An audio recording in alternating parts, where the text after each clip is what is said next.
Setelah Tuhan selesai menyampaikan janjinya kepada Abraham di dekat pohon tarbantin, Tuhan memutuskan untuk mengunjungi kota Sodom dan Gomora, dua kota yang dipenuhi oleh kejahatan dan kekejaman.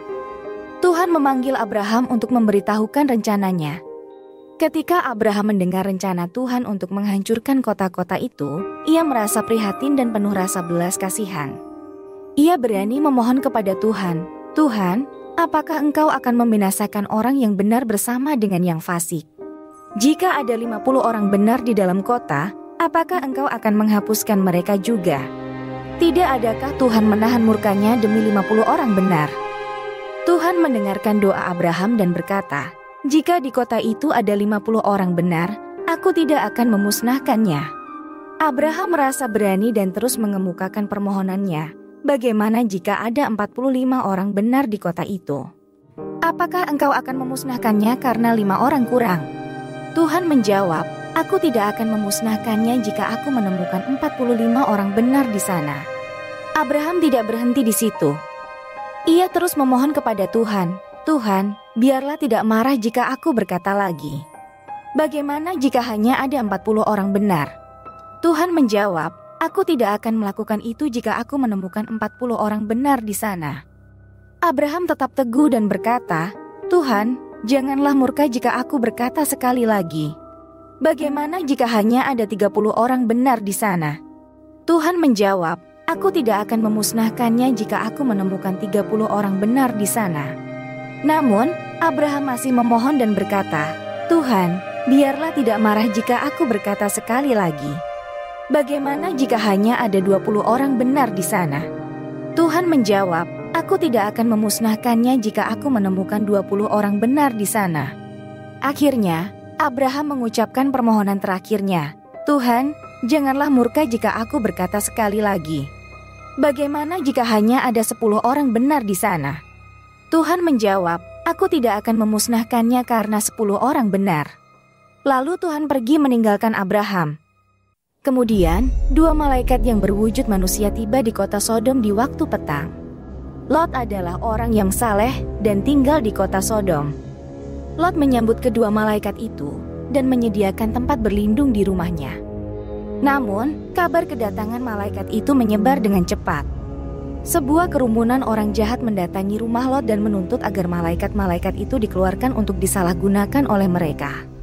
Lot yang cemas dan berusaha melindungi tamunya, mengusulkan kepada kerumunan itu agar mereka tidak melanggar hukum Tuhan.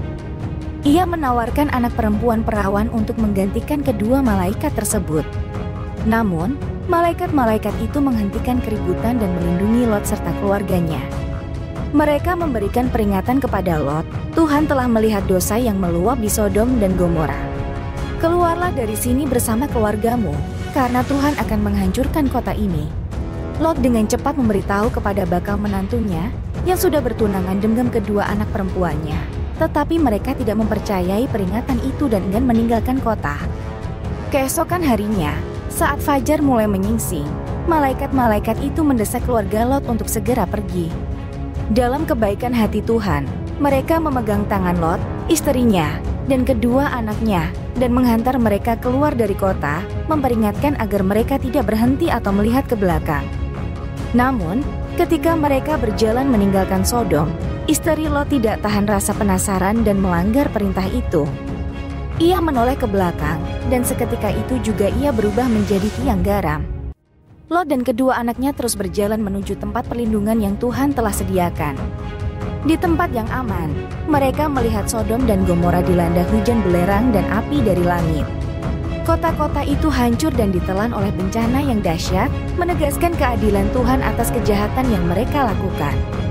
Cerita ini menggambarkan ketegangan antara kebaikan dan kejahatan, serta keadilan Tuhan yang menegakkan hukumnya. Lot, meskipun tinggal di tengah-tengah kejahatan, tetap berpegang teguh pada imannya dan menunjukkan keramahan kepada malaikat. Cerita ini mengingatkan kita akan pentingnya keadilan, belas kasih, dan ketekunan dalam hidup kita. Tuhan menghargai keadilan dan tidak akan mengabaikan perbuatan jahat, tetapi Dia juga memberikan kesempatan bagi kita untuk bertobat dan menghindari kehancuran. Kita perlu mendoakan dan membawa belas kasih kepada sesama serta berani berdiri untuk kebenaran, seperti yang dilakukan oleh Abraham.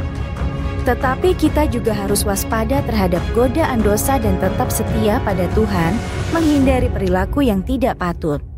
Jangan lupa untuk nyalakan lonceng notifikasinya dan subscribe channel ini, karena di video berikutnya kami akan menceritakan sebuah kisah tentang lahirnya Ishak. Sampai jumpa di video berikutnya. Tuhan memberkati.